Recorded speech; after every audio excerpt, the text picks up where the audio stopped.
নমস্কাৰ শ্ৰদ্ধাৰ অভিভাৱকসকল। আজি মই মোৰ ভিডিঅ'ত আপোনালোকৰ শিশুসকলৰ বাবে ক্লাছ 8ৰ 6.1 অনুশীলনীৰ কিছুমান অংক আলোচনা কৰিবলৈ ওলাইছোঁ। যদি আপোনালোকৰ ঘৰত অষ্টম শ্ৰেণীত পঢ়ি থকা ছাত্ৰ ছাত্ৰী আছে, তেওঁলোকক ভিডিঅ'টো চাবলৈ দিব। নিশ্চয় এই ভিডিঅ'টোত আলোচনা কৰা বিষয়বস্তুবোৰ তেওঁলোকৰ ক্লাছত বন্ধ খোলাৰ পিছত আলোচনা হ'ব।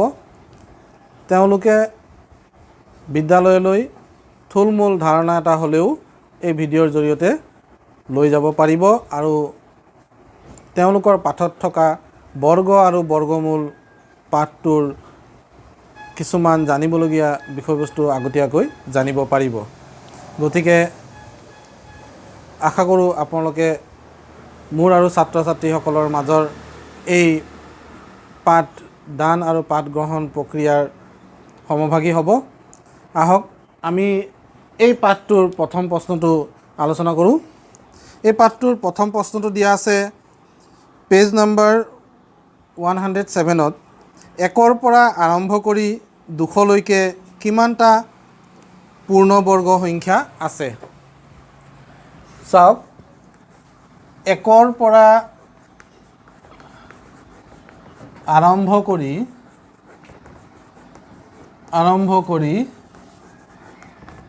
200লৈকে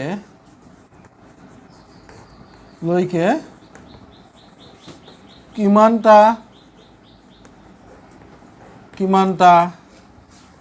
বৰ্গ সংখ্যা আছে? পূৰ্ণবৰ্গ সংখ্যা আছে।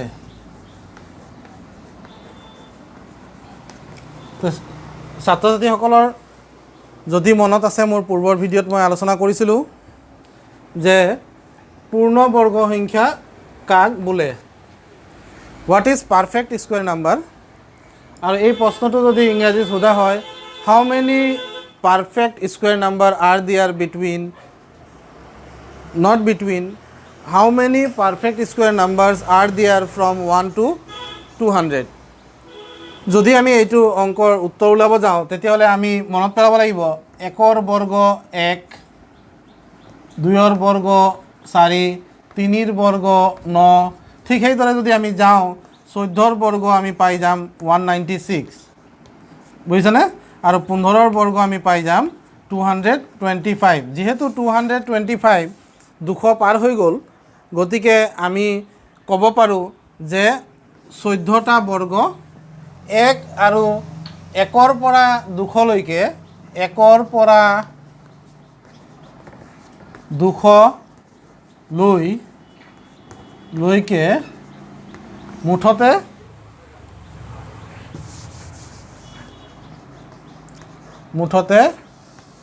14টা পূৰ্ণ বৰ্গ সংখ্যা আছে।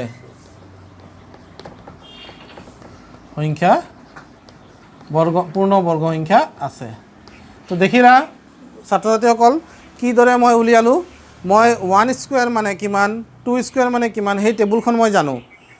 এই বৰ্গৰ নেওতা যদি মই জানো, 1ৰ পৰা 14লৈকে মই বৰ্গ নেওতা যদি চাওঁ, তেতিয়া মই দেখা পাম যে 14ৰ বৰ্গটো 200তকৈ সৰু, কিন্তু 15ৰ বৰ্গটো 200তকৈ ডাঙৰ। গতিকে 14টা সংখ্যাৰ পূৰ্ণবৰ্গ 200ৰ বা 200ৰ তলত আছে। গতিকে মই ক'ব পাৰিলোঁ যে 1ৰ পৰা আৰম্ভ কৰি 200লৈকে কিমানটা পূৰ্ণবৰ্গ সংখ্যা আছে? 14টা পূৰ্ণবৰ্গ সংখ্যা আছে।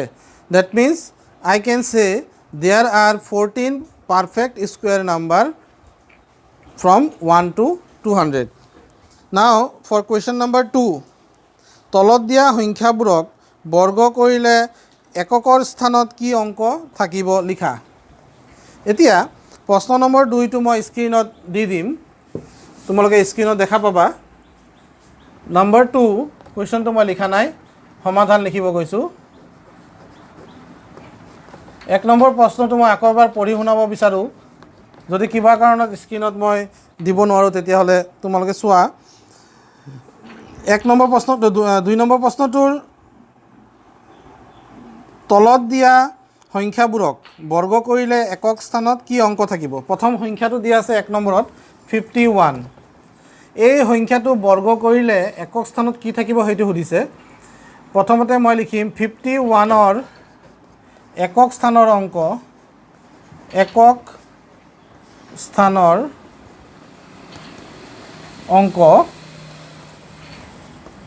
একক স্থানৰ অংকটো আমি কি পাইছো চোৱা 51 ত একক স্থানৰ অংক একেবাৰে সোঁফালৰ অংকটোৱে হ'ল একক স্থানৰ অংক গতিকে 1 আছে এতিয়া যেতিয়া বৰ্গ কৰিম তেতিয়া কি হ'ব চোৱা এটাকে 1 আৰু 1 যদি পূৰণ কৰোঁ তেতিয়া আমি কি পাম 1 পাম তাৰ মানে আমি ক'ব পাৰোঁ গতিকে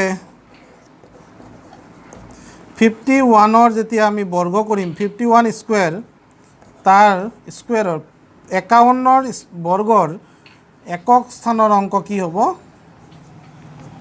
একক স্থানৰ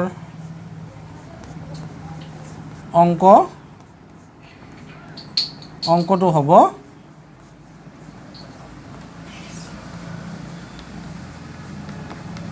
চোৱা যেহেতু 51ত একক স্থানত আছিলে 1 1 গুণ কৰিলে 1 পাম অৰ্থাৎ ইয়াত একক স্থানত কি পাম 1 পাম গতিকে বৰ্গ কৰিলে 51 ৰ বৰ্গৰ একক স্থানতো আমি কি পাম 1 পাম ঠিক সেইদৰে মই 2 নম্বৰটো কৰি দিব বিচাৰিছোঁ 2 নম্বৰৰ 2 আমাক এইবাৰ দিয়া আছে 99 2 নম্বৰ 2টো দিয়া আছে 99 যদি 99 ৰটো কৰিবলৈ যাওঁ তেতিয়া আমি কি কৰিব লাগে চোৱা 99 ৰ 2 নম্বৰটো কৰি আছোঁ 99 ৰ একক স্থানৰ অংক কি পাম ইয়াত দিয়া আছে 9 গতিকে 9 পূৰণ 9 কৰিলে আমি পাই যাম 9 9 গুণ 81 অৰ্থাৎ 99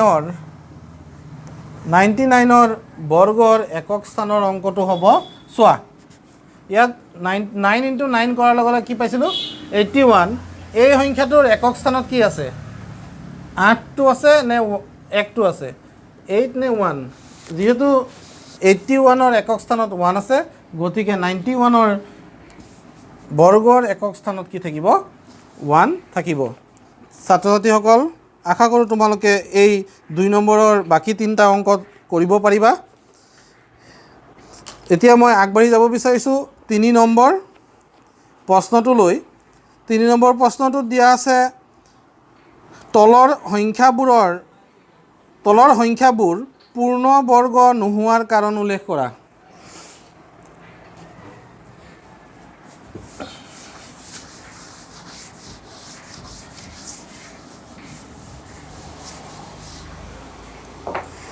তলৰ সংখ্যাবোৰ 3 নম্বৰ প্ৰশ্ন সমাধান কৰিবলৈ ওলাইছোঁ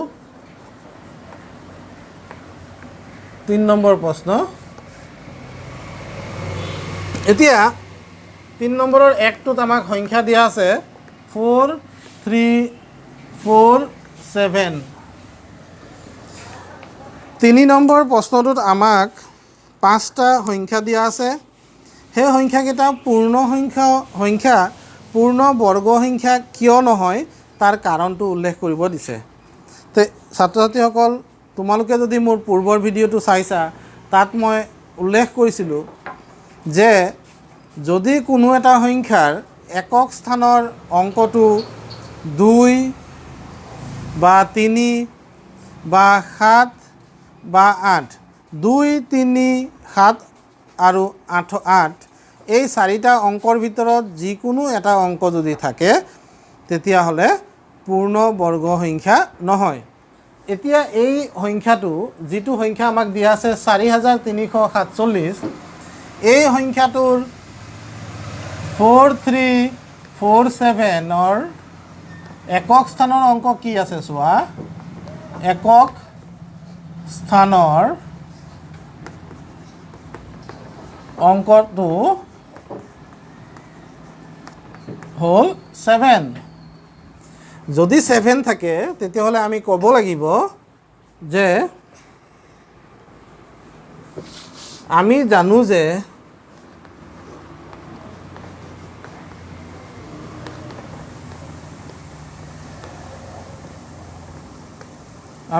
যে কোনো সংখ্যাৰ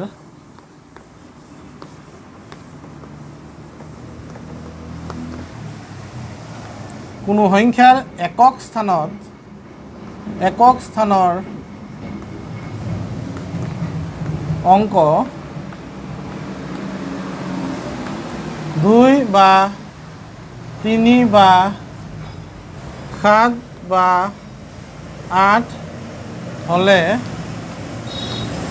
সংখ্যাটো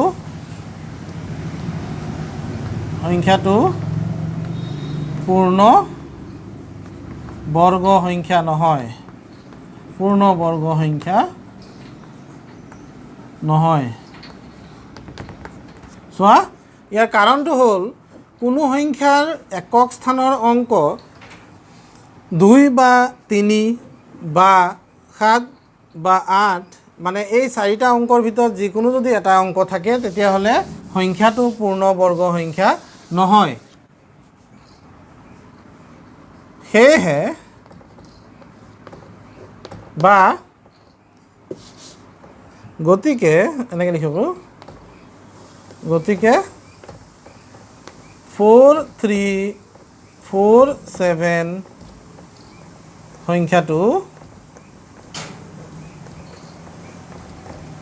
সংখ্যাটো পূৰ্ণ বৰ্গ সংখ্যা নহয়, বৰ্গ সংখ্যা নহয়।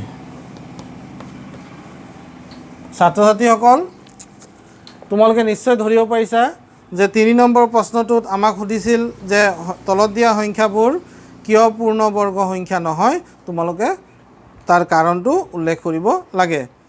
তো ইয়াত থকা 1 2 3 4 এই সংখ্যাকেইটাৰ কাৰণে উত্তৰ এনেকুৱাই হ'ব। কেৱল একক স্থানৰ অংকবিলাক বেলেগ দিয়া আছে, একক স্থানৰ অংকবিলাক বেলেগকৈ লিখিব লাগিব।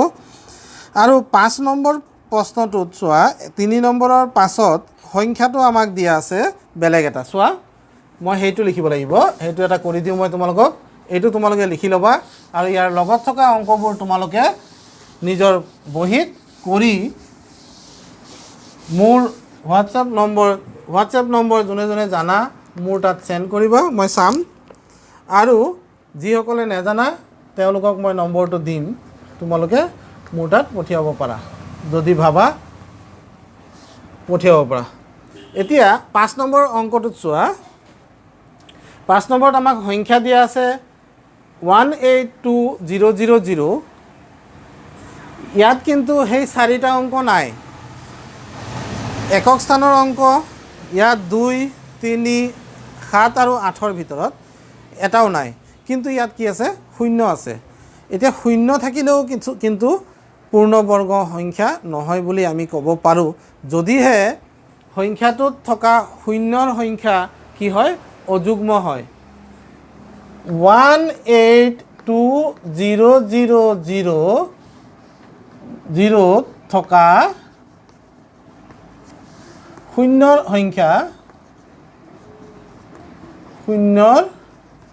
সংখ্যা মানে 0 কেইটা আছে, 0 আছে 3টা। 3টো কি, 3টো অযুগ্ম। 3টো কি হয়, অযুগ্ম। এতিয়া আমি ক'ব লাগিব, আমি জানো যে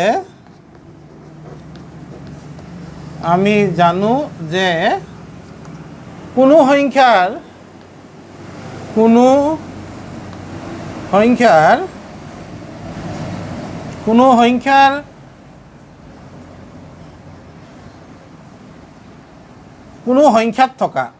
সংখ্যাত থকা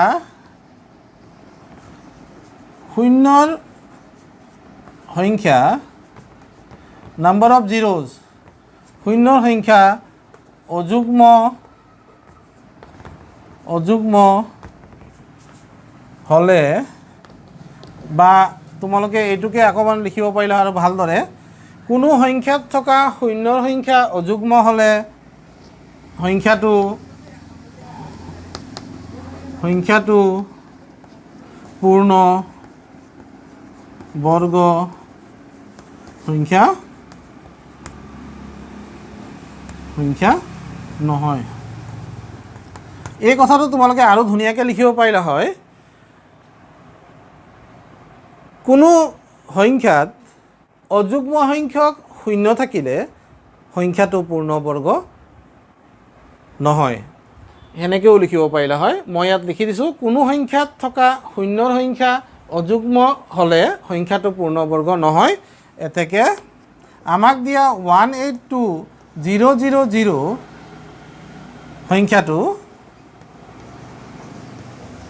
সংখ্যাটো পূৰ্ণবৰ্গ নহয়। পূৰ্ণবৰ্গ সংখ্যা নহয়। ছাত্ৰ ছাত্ৰীসকল, আশা কৰোঁ তোমালোকে বুজি পাইছা। যদি বুজি পাইছা, ইয়াৰ বাকী থকা অংককেইটা নিজে কৰিবা। এতিয়া মই 4 নম্বৰ প্ৰশ্নটো লৈ আগবাঢ়িব বিচাৰিছোঁ। 4 নম্বৰ প্ৰশ্নটোত তোমালোকৰ দুটা প্ৰশ্ন আছে। 1 নম্বৰটো দিয়া আছে, এটা সংখ্যা লিখা যাৰ বৰ্গ অযুগ্ম। নহয়, 5টা সংখ্যা লিখা বুলি কৈছে।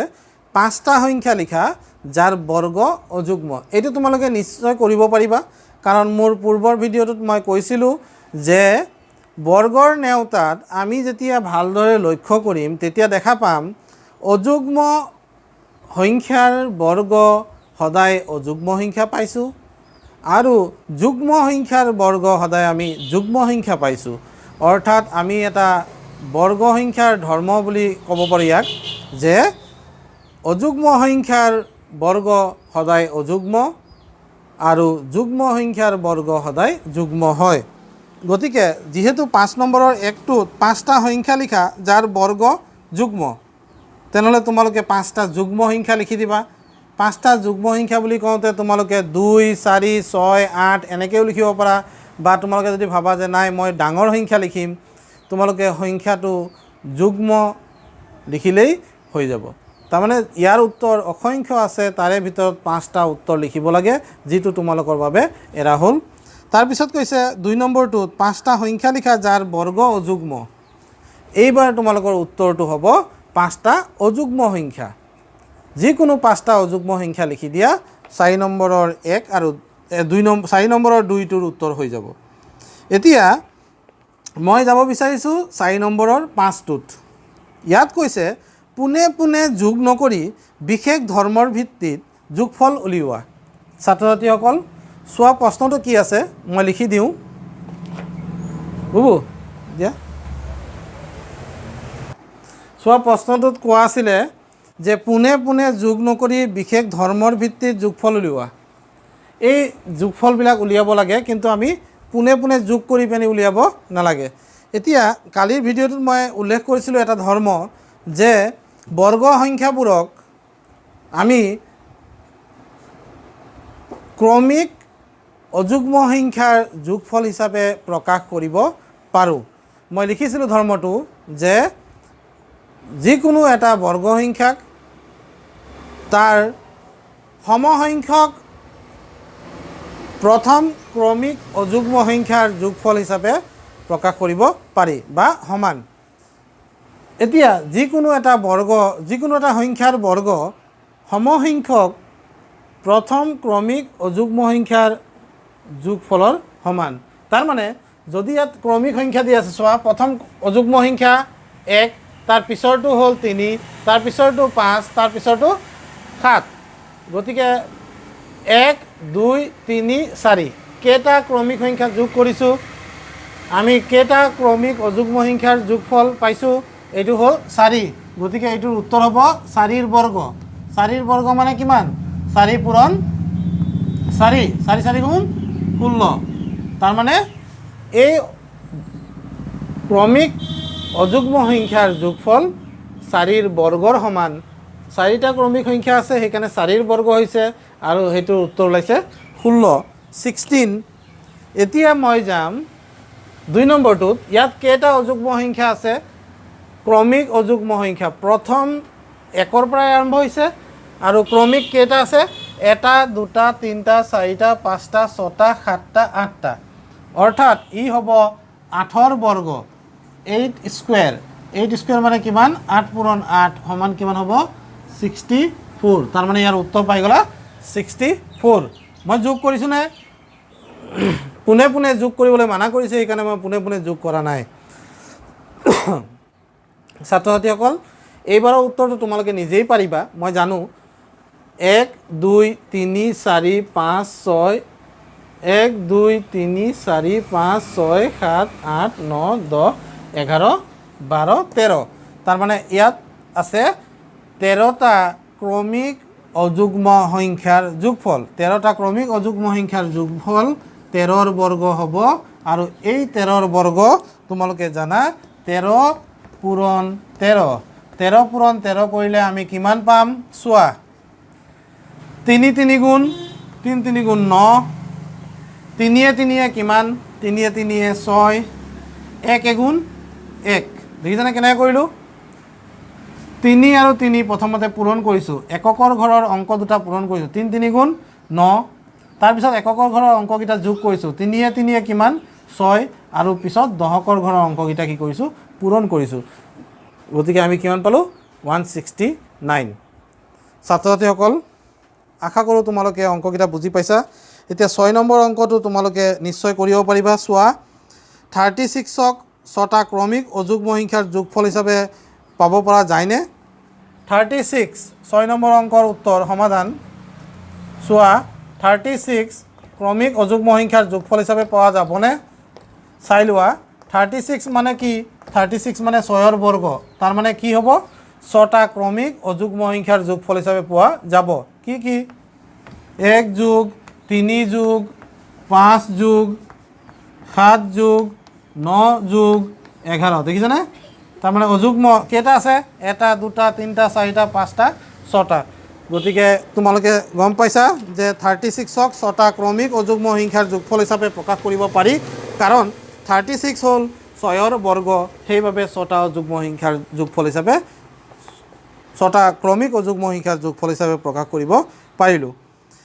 এতিয়া 7 নম্বৰ প্ৰশ্নটো তোমালোকক কৈছে 15তকৈ ডাঙৰ 5টা ক্ৰমিক ত্ৰিভুজীয় সংখ্যা লিখা। 15তকৈ ডাঙৰ 5টা ক্ৰমিক ত্ৰিভুজীয় সংখ্যা লিখা। সেই সংখ্যাবোৰৰ পৰা ক্ৰমিক দুটাকৈ সংখ্যা লৈ সিহঁতৰ যোগফলবোৰ বৰ্গ সংখ্যা হয়নে নহয় পৰীক্ষা কৰা। এতিয়া মই সেই অংকটোলৈ যাম। ছাত্ৰ ছাত্ৰীসকল, সেই অংকটো তোমালোকৰ লগত আলোচনা কৰাৰ আগতে মই বৰ্ডত প্ৰশ্নটো লিখি দিওঁ। ছাত্ৰ ছাত্ৰীসকল, 7 নম্বৰ প্ৰশ্নটো তোমালোকে কিতাপৰ পৰা চাবা, মই লিখিবলৈ সময় বহুত লাগে। 15তকৈ ডাঙৰ 5টা ক্ৰমিক সংখ্যা। 15তকৈ ডাঙৰ, তোমালোকে যদি মই কালি ভিডিঅ'টো চাইছা, n = 3 হ'লে কি হয়? ত্ৰিভুজীয় সংখ্যাটো কি হয়? n 3 হ'লে 3 × 4/2, তাৰমানে এইটো কি হয় 6। n = 4 হ'লে কি হয়? 4 × 5/2 = 10। দেখিছা? তাৰমানে 4 নম্বৰ পদটো তোমালোকে পাই গ'লা। 4 নম্বৰটো কি হয়? 10 হয়। 15তকৈ ডাঙৰ কেইটা কৈছে? 5টা ক্ৰমিক ত্ৰিভুজীয় সংখ্যা। 15তকৈ ডাঙৰ 5টা ক্ৰমিক ত্ৰিভুজীয় সংখ্যা। চাই লোৱা কি কি হ'ব পাৰে। হ'ল কি কি চোৱা, মই 4 নম্বৰটো 10 পাইছিলোঁ, গতিকে 5 নম্বৰটো কিমান হ'ব? n = 5 হ'লে মই উলিয়াই লওঁ, কি হ'ব? 5 × 6/2, এইটোৱে যাব 3 = 15। এটা পাই গ'লোঁ 15। এই 15তকৈ ডাঙৰ লাগে, গতিকে n = ইয়াতে লিখি দিওঁ ডাইৰেক্ট। চোৱা, 6 × 7/2, এইটো এটা। 7 × 8/2। সূত্ৰটো তোমালোকে মনত ৰাখিবা, n × n + 1/2। দেখিছেনে?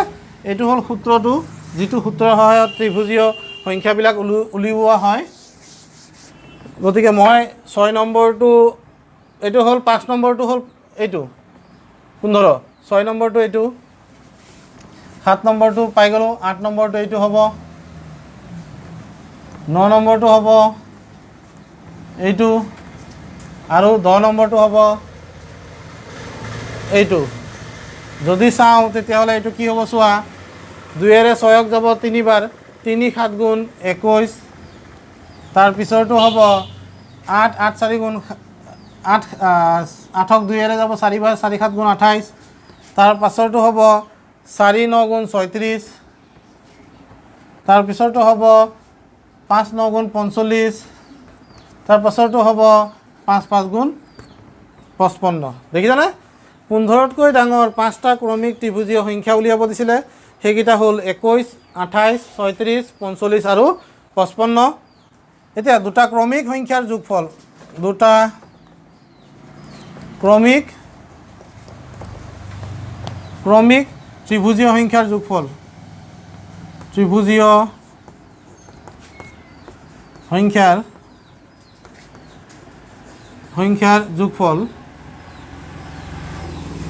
যোগফল আমি লিখি লওঁ কি হ'ব চোৱা 21 যোগ 28 কি হ'ব আমি পাই যাম 49 তাৰ মানে 7ৰ বৰ্গ 28 যোগ 36 আমি পাই যাম 64 সমান 8ৰ বৰ্গ ঠিক সেইদৰে 36 plus 45 is equals to 81 square of 9 45 plus 55 equals to 100 equals to 10 square দেখিছানে দুটা ক্ৰমিক ত্ৰিভুজীয় সংখ্যাৰ যোগফল আমি বৰ্গ সংখ্যা হিচাপে পাইছোঁ হয়নে গতিকে আমি ক'ব পাৰোঁ শেষত আমি কি লিখিম চোৱা এইটো যিহেতু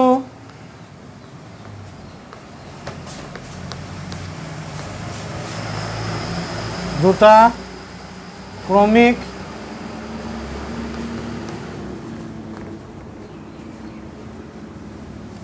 ত্ৰিভুজীয় সংখ্যাৰ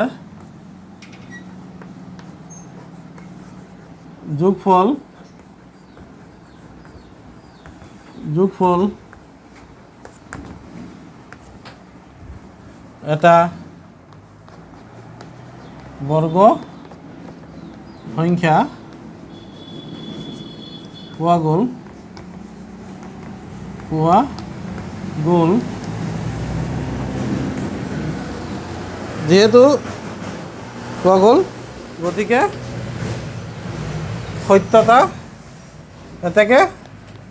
সত্যতা প্ৰমাণ হ'ল